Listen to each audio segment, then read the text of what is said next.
సాక్షాత్ పరబ్రహ్మ తస్మై శ్రీ గురవే నమః. అక్షరోపాధిరహిత సిద్ధాంతం పూర్ణబోధోపదేశిక శ్రీ అమలానంద వెంకట స్వామి రెడ్డార్య సద్గురుభ్యో నమో నమః. అస్మద్గురు సమారంభం కృష్ణ సాందీప మధ్యమం ఓంకార పీఠ పర్యంతం వందే గురు పరంపరం. ద్వయాత్మరహిత సిద్ధాంతం పరమ పురుష ప్రబోధక శ్రీ వివేకానంద సుభయార్య సద్గురుభ్యో నమో నమః. మనము గత కొన్ని రోజులుగా గురువును బాహ్యంగా మరియు అనంతంగా, ఏకాంతంగా, అనన్యంగా, త్రికరణ శుద్ధిగా ఎలా భక్తి చేయాలి అనే అంశాన్ని గురించి విచారిస్తున్నాం. గురు శిష్య న్యాయంగా నడిచే మన బోధలో శిష్యునికి గురుదేవుడే దేవదేవుడై, విద్యాస్వరూపుడై, అధిష్టాన జగద అధిష్టాన బ్రహ్మస్వరూపుడై మరియు సర్వోత్తముడు విశ్వేశ్వరుడు సకల సుఖ సకల శుభ సంపూర్ణ ఆశీర్వచనాన్ని ప్రసాదించే వారై ఉంటారు గురువు. మరియు సమస్త ముక్తులను శిష్యునికి కలిగిస్తాడు గురువు. సాలోక్యముక్తి, సామీప్యము, సారూప్యము, సాయుధ్యము, సాష్టిత్వము, విదేహ కైవల్యము, జీవన్ముక్తి మరియు సద్యోజాత ముక్తిని కూడా గురువు శిష్యునికి కలిగిస్తాడు. ఇది ఒక అద్భుతమైన ఘట్టము. అందుకే గురువును ఆచార్యులు అని పిలిచేవారు ప్రాచీన కాలం. ఆచార్యులు అంటే తాను సమస్తము ఆచరించే విధానాన్ని తెలుసుకొని ఆచరణ యోగ్యమైన స్థితిని కలిగి తన సద్గురువుకి ఇచ్చిన మాట ప్రకారము నడిచే మహాస్వరూపుడు గురువు. అందుకు ఆయనకు ఆచార్యులు అంటే గౌరవనీయులు, మొదటి వారు సృష్టికి ఆధారమైనటువంటి స్వరూపులు, సృష్టికి అంతా కూడా ప్రధాన భూమికను పోషించే మహనీయులని ఆయన్ను పూజించే విధానములో గొప్పదైన ఘట్టాలను మన ప్రాచీన ఋషులు ఏర్పరిచారు. మనమందరము గురువును దేవదేవునిగా, విశ్వేశ్వరునిగా భావించి అనన్య భక్తి, ఏకాంత భక్తి, బాహ్య భక్తి గురువుకే చేస్తున్నాము.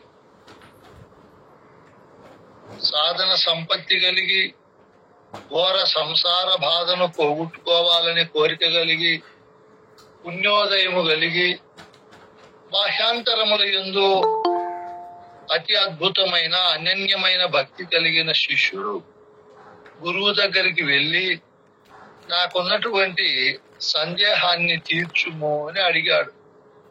నా ఘోర సంసార బాధను పోగొట్టుము అన్నాడు.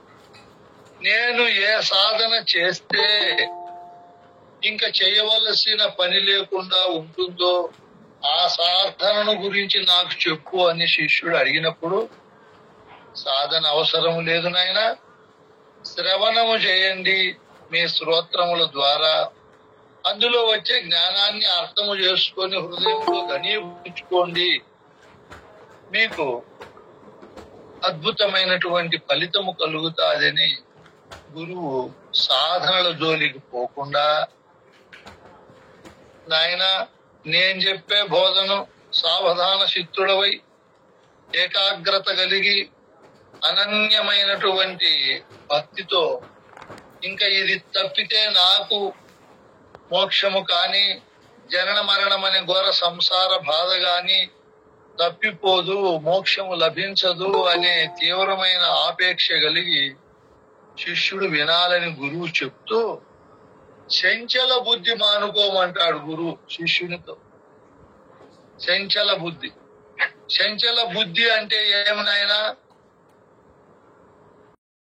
అనేక రకాల ప్రబోధలు విని అనేక శాస్త్రాలను పరిశోధన చేసి నేనే పరమాత్మను, ఈ సృష్టిలో వినవలసినది, అనవలసినది, పొందవలసినది ఏ వస్తువు అయితే ఉందో ఆ వస్తువు నేనేను.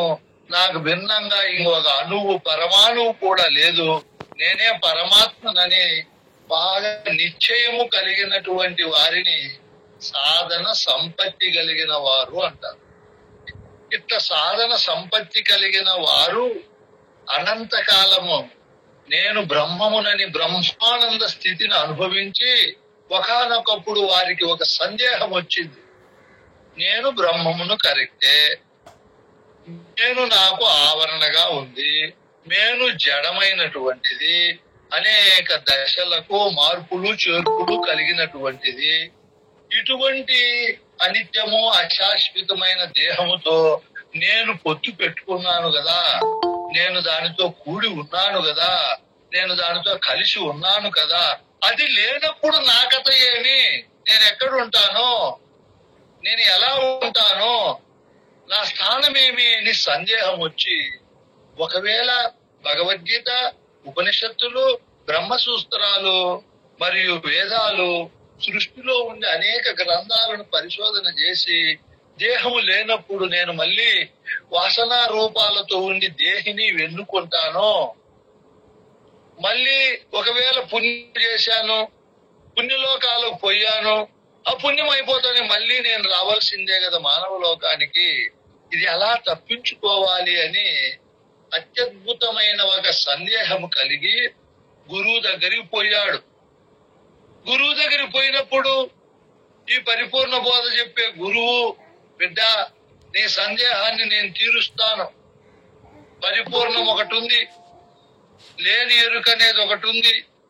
ఈ పరిపూర్ణమును లేని ఎరుకను బాగా విచారించి భావములో లేని ఎరుకను వదిలిపెట్టు నాయనా అని చెప్పి ఈ పరిపూర్ణ బోధ చెప్పే గురువు శిష్యునికి అభయహస్తం ఇస్తాడు. ఇస్తూ బిడ్డ ఇంక సాధనలో మళ్ళా నేనేమైనా చేయవలసి ఉంటే చెప్పండి అంటే శిష్యుడు, ఇంక నువ్వు చేయనవసరం లేదు నాయన, చంచల బుద్ధి మానుకుంటే చాలు నువ్వు.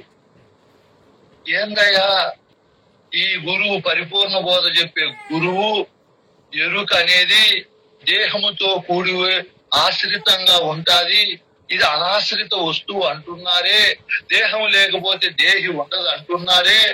నిన్న కూడా చెప్పారు కదా రాజిరెడ్డి స్వామి గారు కూడా, ధరణిలో తిలలందు తైలముండిన రీతి, దారువయందున్న దహను రీతి, నాణ్యమౌధది ఎందు నవనీతమున్నట్లు, పుష్పమందున గంధమున్న ఎట్లు, రంజిల్లు బలమందు రసముండిన భంగి, చేలమందున్నట్టి నూలు భంగి, తారహారాదుల దారముండిన తీరు, ఇసుక రాళ్ళందున్న ఇనుము తీరు, అఖిల జగముల సకల దేహంబులందు నిండియున్నావు ఈ రీతి నిజముగాను అన్నాడు రాజిరెడ్డి స్వామి. ఈ పద్యము ఈ రోజు ఉదయమా నిన్న ఉదయమా ఆయన చెప్పింది? ఈ రోజయ్యా, ఈ రోజే. ఆశ్రితంగా ఉంటాది, దేహం ఉంటేనే ఉంటాది, దేహము లేనప్పుడు దీని ఉనికి ఉండదు అన్నాడు అచల గురు. ఇంతవరకు దేహము లేకపోయినా దేహి ఉంటుంది, దానికి నాశనము లేదు, అది శుద్ధ చైతన్యమైన స్వరూపము, చైతన్యము శాశ్వతము, శాంతము, వ్యోమాతీతము, నాద బిందు కళాతీతమని దాని గురించి వర్ణించారు కదా. ఎన్నో గ్రంథాలన్నీ చదివి వచ్చిన వాడు ఇతను, సామాన్యుడు కాదు, శిష్యుడు. ఈ పరిపూర్ణ బోధ చెప్పే గురువు ఆయన ఎప్పుడు వినని మాటలు చెప్తున్నాడు, ఏ గ్రంథములో రాయని మాటలు. ఏమని చెప్తున్నాడు పరిపూర్ణ బోధ చెప్పే గురువు? బిడ్డ, తైలం అనేది నూనె గాలిలో దొరకదురా, అది ఒక బీజములు గింజలు ఉంటేనే గింజలను ఆశ్రయించుకొని ఉంటాది. అదే విధంగా అగ్ని అనేది కట్టెను ఆశ్రయించుకొని ఉంటాది. అదే విధంగా పెరుగు ఎందున వెన్న ఉంటాది ఆశ్రయించుకొని, పుష్పమును ఆశ్రయించి వాసన ఉంటాది, ఫలమును ఆశ్రయించి అద్భుతమైన తీయదనమైన రసం ఉంటాది.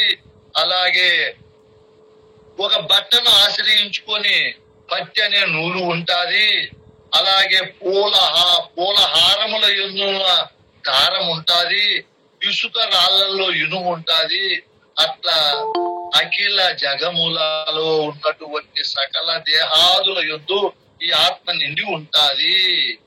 దేహం లేకపోతే దేహి ఉండలేదు అని గురువు చెప్తున్నాడు.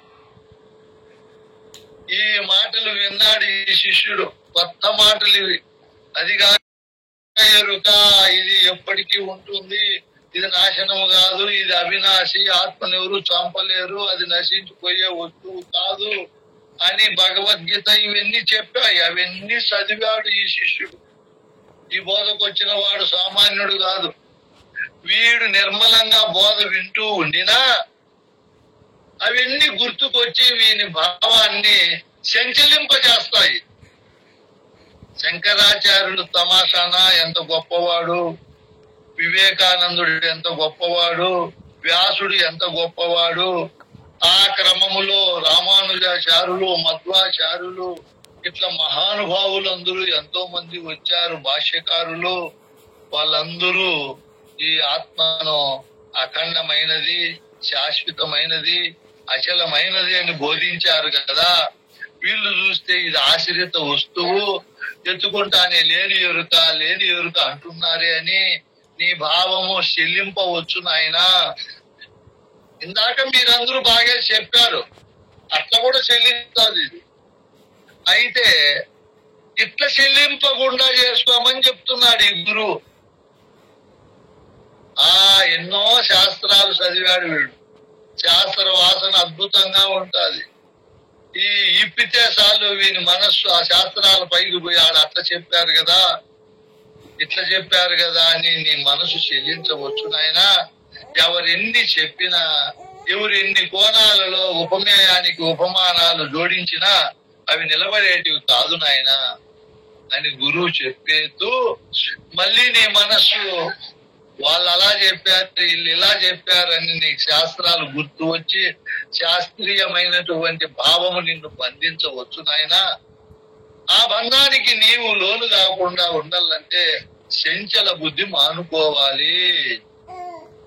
శిష్యునికి చంచల బుద్ధి మానుంటివేని ఇంకా మీరు చెప్పినట్టు ఎన్నో రకాలుగా చెల్లిస్తాయి. బ్రహ్మము గారు సామాన్యుల జరగబోయే భవిష్యత్తు చెప్పాడు. వీళ్ళకి చేతగాక, వీళ్ళు చేయలేక ఒట్టి మాటలు చెప్పుకుంటున్నారు. భవిష్యత్తు వీళ్ళ ముఖం వీళ్ళు చెప్తారా అని నీకు భావాలు ముందు ఇతరులు చెప్పిండేటి గుర్తు రావచ్చు. ఆహా, అగ్నిస్తంభన చేస్తున్నాడు మైసూరులో ఉండే గణపతి సచ్చిదానంద స్వామి. వీళ్ళకు చేతగాకి వీళ్ళు చెప్తున్నారు, వీళ్ళు అగ్గిలేకి దిగి రమ్మను బయటకు అంటారు. ఎంతో మన భావాలను చెల్లింపజేస్తారు. మా దగ్గర బోధ వినండి ఒక అతనే, మీకు శాతగాక మీరు చెప్తున్నారు స్వామి, పలానా చోట ఒక స్వామి ఉన్నాడు, భూమిలో ఎన్ని అడుగుల్లో నీళ్లు ఉండేది చెప్తాడు, ఎక్కడ ప్రమాదాలు జరిగేది చెప్తాడు. ఆయన మా ఇంటికి రా స్వామి అంటే మీరు పాండి అంటాడు. మనకంటే ముందు ఇంటిలో ఉంటాడు. ఇంత మహత్తులో మహిమలు ఎన్ని ఉన్నాయి. ఇవన్నీ గుర్తు వస్తాయి నీకు. ఇంకా ఏమేమో వస్తాయి. మిగతా వాళ్ళు వస్తారు. ఆ దేవుడు మీ భారమును మోయుటకు తన రక్తమును సిందించను. ఆయన మీ బంధువుల భారమును కూడా మోయుటకు సిద్ధముగానున్నాడు. ఆయన మహిమాన్వితుడు, సర్వశక్తులకు సంపన్న స్వరూపుడు. ఆయన భావజాలముతో నీ సృష్టి స్థితి లయలు మనుగడలో ముందుకు వెళుతుండెను. ఇట్లాంటివన్నీ చెప్పి వినిండే వాని మనసు చెల్లిస్తాదేమోనని, బిడ్డ నేను చెప్పే బోధ కూడా శ్రద్ధగా విను. సకల నిగమములు, ఆగమములు, ఉపనిషత్తులు, సృష్టిలో ఉండే గ్రంథాలన్నీ బాగా మనసు పెట్టి విచారించి వాటికి అవ్వల ఉండే సారము చెప్తున్నాను రా. నేను కల్పితము కాదు, పెద్దలచే విని చెప్తున్నాను. కాబట్టి భద్రము నాయన అని శిష్యుని యొక్క భావాన్ని చెల్లింప చేయనీయకుండా ముందు గుర్తు వచ్చిన వాటిలో దోషాన్ని చూపెడుతూ దోషరహితమైన పరిపూర్ణ బోధన గురువు శిష్యునికి బోధిస్తున్నాడు. ఇట్లా చంచల బుద్ధి మానుకో బిడ్డ. నువ్వు శాస్త్ర వాసనలు తంగెడ పూల వాసన వంటివి. ఏ పూల వాసన వంటివి నాయనా? ఉమ్మెత్తు పువ్వు వంటివి అంటాడు పండితారాజు. ఏ పువ్వు వంటివి? ఒక రకంగా ఉంటాడు. ఇప్పుడు ఈయనకి శాస్త్రం పిచ్చి పుట్టింటాది, వాస్తు శాస్త్రం పిచ్చి పుట్టింది, బల్లి శాస్త్రము, పిల్లి శాస్త్రము, మూఢనమ్మకాలు, మూఢ విశ్వాసాలు. ఒకటి కాదు, రెండు కాదు. ధ్యానం గొప్పది అంటాడు, యోగమది గొప్పది అంటాడు. ఇన్ని వాసనలతో ఈయన మనసు ఖరాబై ఉంటాది. తంగెడు పూల వంటివేరా శాస్త్రాలని గురుగీతల్లో కూడా చెప్తాడు శివుడు పార్వతీదేవితో. నాయన, సకల మతాలు, సకల శాస్త్రాలు, యజ్ఞ యాగాది క్రతువులు, జపతపాలు, ఇవన్నీ కూడా ఎటువంటివని చెప్తారు నాయన ఆయన. అంటే నేను వరంగల్కు రావాలి అంటే కదిర్ నుంచి డైరెక్ట్ తిరుపతి హైదరాబాద్కు వచ్చి అక్కడి నుంచి వరంగల్కు వస్తే అతి సులభంగా నా ప్రయాణం సాగింపబడతాది.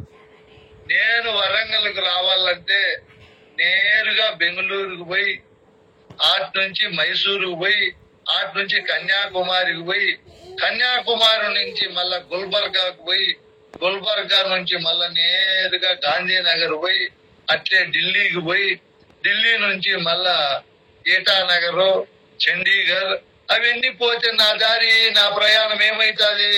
భ్రంశముతో కూడి ఉంటాదా, అపభ్రంశంతో కూడి ఉంటాదా? ఎలా దారిలో పోవాలనో అలా దారిలో పోతే భ్రంశ పద్ధతి అంటారు. దారి తప్పిపోయినా మనకు అపభ్రంశము అంటారు. అపభ్రంశము అంటారు.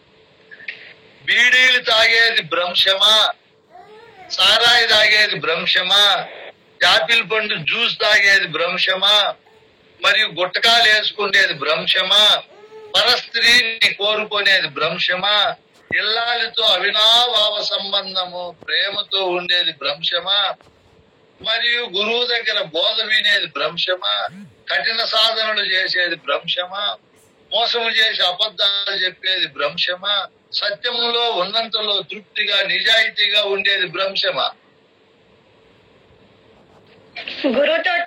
అనన్యము ఏకాంత భక్తి గురువుకే చేస్తూ గురువు దగ్గర కూర్చుంటే భ్రంశమైన మాటలు చెప్తాడు, ఫలప్రదమైన మాటలు, విలువైన మాటలు, ఘనమైన మాటలు, సత్యమైన మాటలు, విలువైన మాటలు, యథార్థమైన మాటలు, బహుముఖాలతో ప్రయోజనాన్ని కలిగించే బోధలు గురువు చెప్తాడు. ఏదో సమయానికి అంత తింటూ కుటుంబముతో బాగా వ్యవహరిస్తూ సకల ధర్మాలు, సకల నిష్టలు అనుసరిస్తూ గురువు దగ్గర తెలుసుకొని ధరించేది పోయి కష్టాలు, నష్టాలు, ఎన్ని బాధలు పడుతున్నారు చూడు లోకములో మానవులు. ఒకరినొకరు చంపుకుంటూ మా దేవుడు గొప్ప, మా మతం గొప్ప అని అజ్ఞాన వివేక అంధకారాల్లో అపభ్రంశములో తిరుగుతున్నారు. హాయిగా గురువు దగ్గరకు వచ్చి కూర్చుంటే ఉన్నది ఉన్నట్లు చెప్తాడు. కష్టం ఉండదు, నష్టం ఉండదు, ఇంకా ఏమేమి ఉండవు నాయనా. శేష జీవితం హాయిగా ఆనందంగా భ్రమ, భ్రాంతి, భయము, ఆందోళన, అలజడి, అభద్రత భావన, అసహనాది గుణాలకు లోను కాకుండా జీవించేది పోయి అట్లా సృష్టిని మీరు పారచూడండి. ఒక్కసారి పారచూడండి సృష్టిని.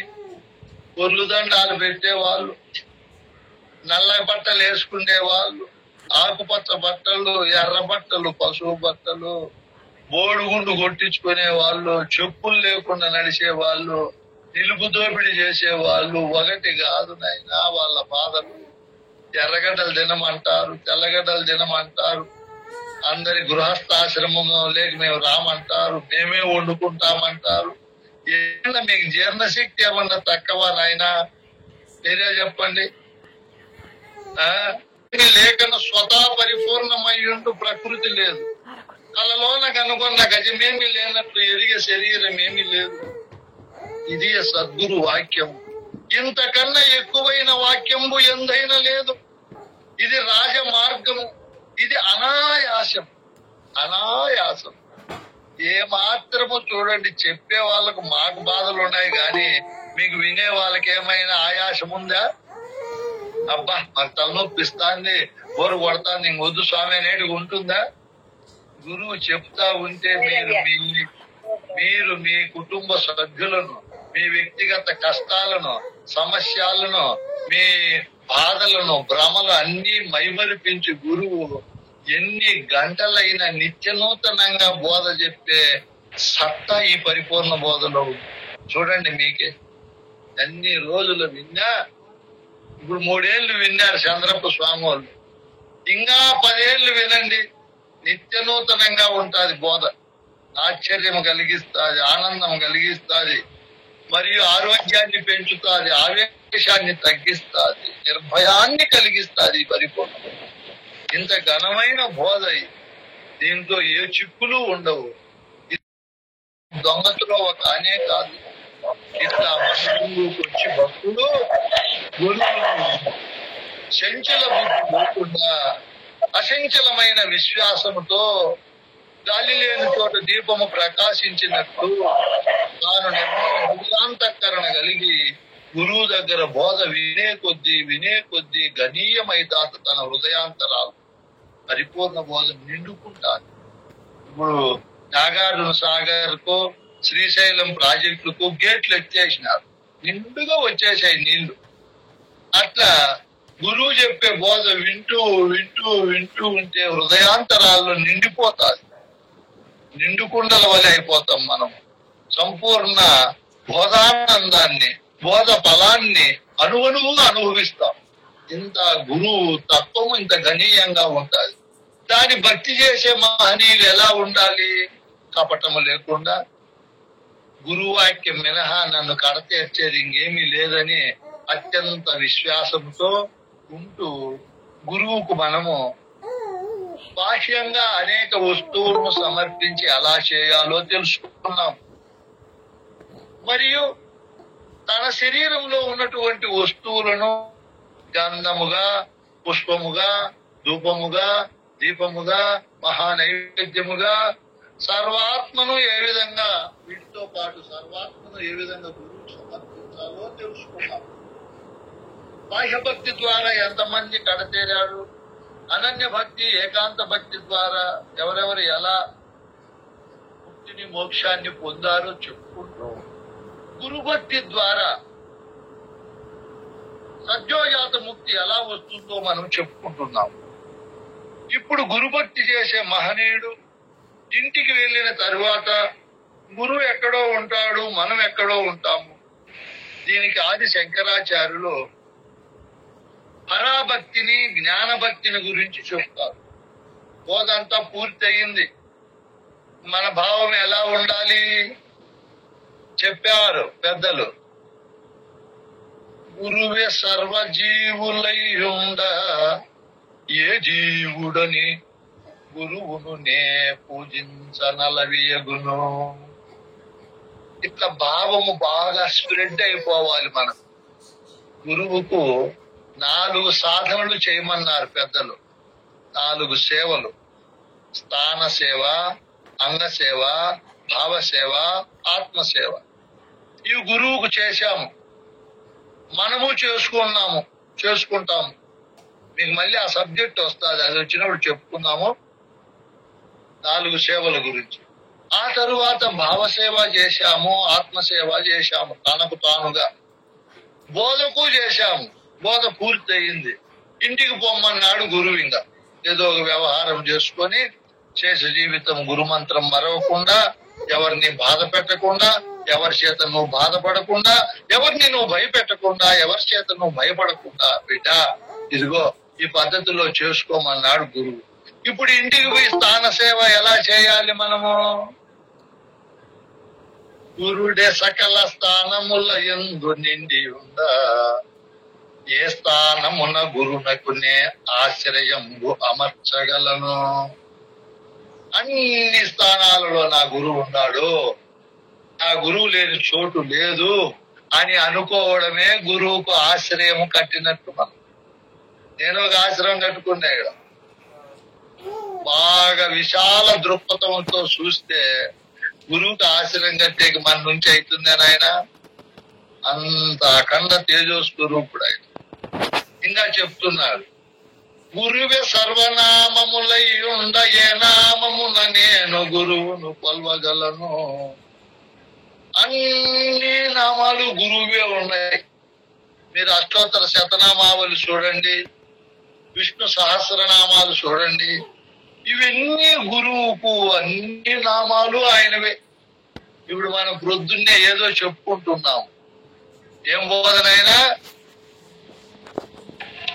ఆత్మబోధ స్వామి భగవద్గీత చెప్తున్నాం.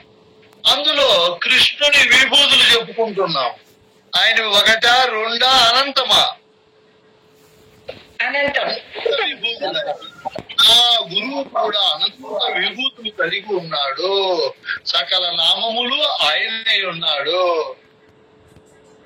సర్వరూపముల యందు నా గురువు ఆ రూపము దాల్చియుండ ఏ రూపమున నేను గురువును కొల్వగలను.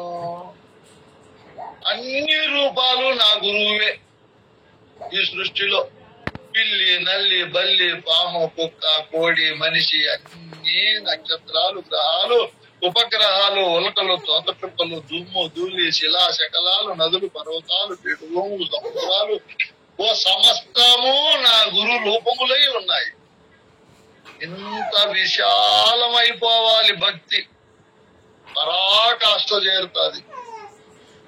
సర్వభావములు నా గురు భావంబులైయుండ ఏ భావం వచ్చే భావాలు నా గురువు భావాలే. వేదాంతం భావాలు, రాజకీయ భావాలు, సాంఘిక భావాలు, ఏమేమి ఉన్నాయో ఆ సృష్టిలో, సినిమా భావాలు, అన్ని నా గురువు భావాలే. నా గురువు భావం కానిది ఏదీ లేదు. మనము గురు పరంపర శ్లోకాల్లో ఒక శ్లోకం చెప్తాం. గురువే సర్వలోకానాం విశేషే భవరోగినాం నిదయే సర్వ విద్యానాం. అన్ని విద్యలు నిలయము నా గురువే, అన్నిటికీ నిలయము. అన్ని విద్యలు అక్కడి నుంచినే వస్తున్నాయి. సూక్ష్మార్థాలు అర్థమైన వాళ్ళకి తెలుస్తాయి. గురువు నుంచి అన్ని జాలువారుతున్నాయి. కంప్యూటర్లు, సెల్ ఫోన్లు, ల్యాప్టాప్లు, శాస్త్ర సాంకేతిక రంగాలలో ఏవైనా కూడా నా గురువు నుంచి రావాల్సిందే. ఈ విద్య నా గురువు నుంచి వచ్చింది. పరిపూర్ణ బోధ. బయట రసాయనిక బోధ, గణిత బోధ, ఆరోగ్య బోధ, మరియు ఖగోళ బోధ, వస్తు ఏమేమి ఉన్నాయో అన్ని నా గురువు నుంచే వచ్చాయి. నా గురువు నుంచినే మందులు వచ్చాయి. నా గురువు నుంచినే బాంబులు వచ్చాయి. బాంబులు ఎవరు తయారు చేశారు? ఆ గురు స్వరూపమే. మందులు ఆరోగ్యాన్ని బాగుపరిచే ఎవరు తయారు చేశారు? ఆ గురు స్వరూపం. అంతా గురువై ఉన్నాడు. గురువు కానిది ఏదీ లేదు అని అంత అఖండమైన గురుభక్తి చేయాలి మనం. అన్ని చోట్ల ఆయనే ఉన్నాడు. అన్ని నామాలు ఆయనవే, అన్ని రూపాలు ఆయనవే, అన్ని భావాలు ఆయనవే, అన్ని విద్యలు సకల విద్యలకు నిలయమై ఉండ ఏ విద్యను నా గురువు విద్యని నేను ఖండితముగా చెప్పగలను? విభజించి ఖండఖండాలుగా ఏ విద్య నా గురువుదని నేను చెప్పగలనయా? అన్ని విద్యలు నా గురువే. శ్రీమదో మొదలు బ్రహ్మ మర్యంత మొదల ఆవరణంబులన్నీ నా గురువు అయ్యుండ ఏ ఆవరణంబు నా గురువు ఆవరణం బనినే ఎన్నగలను. ఇంకా సీమ మొదలు బ్రహ్మ పర్యంతము ఉండే సకల జీవులు, సరీసృపాలు, పక్షులు, జంతువులు, మానవులు, మొక్కలు, జలచరాలు అన్నీ నా గురువే. ఈ భావము ఏర్పడింది అనుకో, వాళ్ళకు భేద దృష్టి వస్తుందా? ఆ భక్తికి ఎక్కడైనా లోపం ఉంటుందా? ఆ భక్తునికి ఎక్కడైనా అపజయం ఉంటుందా? ఉండనే ఉండదు. ఇట్లా అఖండమైన గురుభక్తి కావాలి భక్తునికి. అట్లా అఖండమైన గురుభక్తి కలిగిన వాడు జ్ఞాన పూజ చేస్తున్నాడు. ఏమని చేస్తున్నాడు? పూర్ణస్యావాహనం పుత్ర సర్వాధారస్య శాసనం స్వచ్ఛస్య పాద్యమర్ఘ్యంచ శుద్ధస్యాశమనం కుతః. శంకరాచార్యుడు భావములుడు ఎంత గొప్పదో. ఈ శ్లోకాలను ఆయన కాశీలో మనం నిన్న ఆ కథ చెప్పుకున్నాం. కాశీ విశ్వేశ్వరుని ద్వారా పరివర్తన చెంది అప్పుడు అద్భుతమైన భావస్థితిని పొందుతాడు. అఖండమైనటువంటి ఏకాత్మ భావన దృష్టి కలుగుతాది ఆయన. మనకు కూడా ఆ భావన కలగాలి. అట్లా కలిగినప్పుడే విద్యా ప్రయోజనం ఉంటుంది. పురుషులకు భార్యలు ఉంటారు. మంచిగా పిలిచినప్పుడు ఎంత ఆనందం ఉంటుందో, మనల్ని దుర్భాషలాడి తీసేసినప్పుడు కూడా అట్లే ఉండాలి భావము. అట్లే ఎందుకు అప్పుడు అనిండేది ఆ వస్తువే, ఇప్పుడు అంటానేది ఆ వస్తువే, రెండో వస్తువు కాదులే. అప్పుడు ఆనందంగా జ్ఞాన పద్ధతిలో ప్రేమ స్వరూపంగా ఆ మాటలు వచ్చాయి. ఇప్పుడు అజ్ఞానంగా ద్వేష స్వరూపంగా ఈ మాటలు వస్తున్నాయి. దుఃఖంగా రానిలే స్వామి, నేను ఈ విధంగా కారణము కాకూడదు కదా వాళ్ళ భావ భేదాలకని తనను తాను సముద్రణ చేసుకోవాలి. ఇది ఒక అద్భుతమైన ఘట్టమునైనా, సామాన్యము కాదు ఈ మాటలు. ఇట్లా చేసుకొని పరివర్తన చెందితే వాడింగా లోక పూజ్యుడు కాకేమైతాను నాయన. ఇట్లా సరిదిద్దుకుంటే, అన్ని తన యందునే దోషాలు చూసుకుంటే ఎంత గొప్ప స్థితి అది. వాళ్ళయ్యా గురువులు, వాళ్ళు గురు భక్తులు. ఊరికేనే ఒక మాట అంటాను దాన్ని మనసులో పెట్టుకొని భావాలు తొందరగా జాలు వారం ధారస్య శాసనం. ఇప్పుడు నాకు బోధించే గురువు పూర్ణంగా ఉన్నాడు. ఆయన లేని చోటు లేడు. లేని చోటు ఉంటే మనం ఆవాహనం చేయొచ్చు. ఆయనే అన్నిటికీ సర్వానికి సర్వాధారస్య శాసనం. అన్నిటికీ ఆయనే ఆసనమై ఉన్నాడు.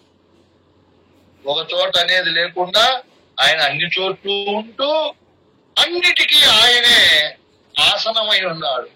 ఆయనే ఆధారమై ఉంటాడు. ఆయనే అన్నిటికీ పీఠమై ఉన్నాడు. ఇప్పుడు ఎంత గొప్ప భావమో. ఇట్లా భావించుకోవడమే గురువు అంతటా ఉండాలని భావించుకోవడమే గురువును ఆహ్వానించినట్టు. బ్రహ్మస్వామి అయితే స్థూలంగా ఒక చోట ఉన్నాడు, ఒక చోట లేడు. రా స్వామి మా ఊరికి మా ఇంటికి అనొచ్చు. భావరీత్యా బోధరీత్యా గురు స్వరూపము అంతటా ఉంది అనుకున్నప్పుడు ఆయన ఇంకా మళ్ళీ ఆవాహనం ఏం చేసేది? అంతటా ఉన్నాడని భావించడమే ఆవాహన చేయడం, మరియు అన్నిటికీ ఆధారంగా ఉన్నాడని అనుకోవడమే ఆయనకు ఆసనం చేయడం. అన్నిటికీ ఆయనే ఆధారంగా ఉన్నాడు. గురువు అయితే స్థూలంగా ఒక చోట ఉంటాడు, పిలిచినప్పుడు ఆవాహన చేసి సింహాసనం వేయచ్చు ఆయన. ఇప్పుడు జ్ఞాన పద్ధతిలో చూడు, అభేద దృష్టి, భేద దృష్టి పోయి అభేద దృష్టి కలగాలి. ఇంకా వాళ్ళకి ఎంత నిర్మలం ఉంటుంది హృదయంలో. ఈ పద్ధతిలో జ్ఞానంగా మనం పూజించినప్పుడు గురువును వస్తువులు అవసరం లేదు, ప్రయాణం అవసరం లేదు. జ్ఞానము ద్వారా ఈ భావన పెంపొందింప చేసుకుంటే వాళ్ళ హృదయం ఎంత నిర్మలంగా, నిశ్చలంగా, స్వచ్ఛంగా, శుభ్రంగా, పరమ పవిత్రంగా, పరమాహ్లాదంగా, సర్వులను ఉత్తేజపరుస్తూ సర్వులకు ప్రేమాస్పదంగా ఉంటాది. గురువు పాదములు స్వచ్ఛస్య పాద్యమర్ఘ్యంచ శుద్ధ శాసమనం కుతః.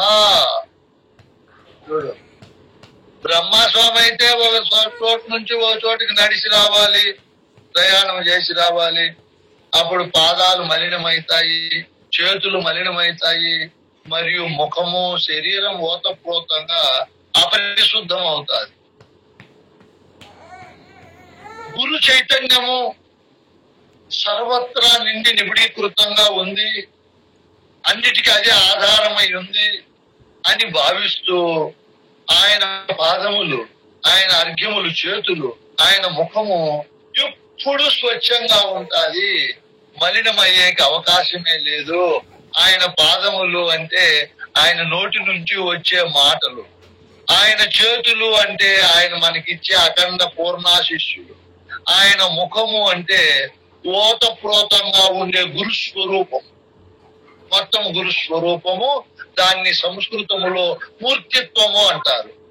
గురువు చెప్పే వాక్యములు, గురువు మన పైన చేసే సంకల్పము, ఓతప్రోతంగా ఆయన మూర్తిత్వము ఎప్పటికీ అపరిశుద్ధము కాదు.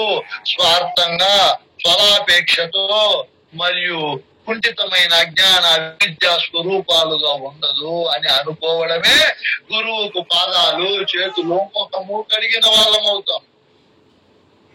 ఇంత గొప్పగా ఉంటుంది జ్ఞాన పూజ, పరా పూజ. ఇట్లా విచారణ చేయాలి. ఇంకా గురువు ఎలా ఉంటాడు? నిర్మలస్య కొత్త స్నానం వస్త్రం విశ్వోదరస్య నిరాలంబస్యోపవీతం రామస్యాభరణం కుత. వీడు ఎంత గొప్ప భక్తి చేస్తున్నాడో వీడు శిష్యుడు. గురువు స్థూల శరీరము మాలిన్యం అవుతాది, రోజు స్నానం చేయాల్సిందే, తప్పదు. గురు స్వరూపం అంటే మీకు చాలా మార్లు చెప్పాను.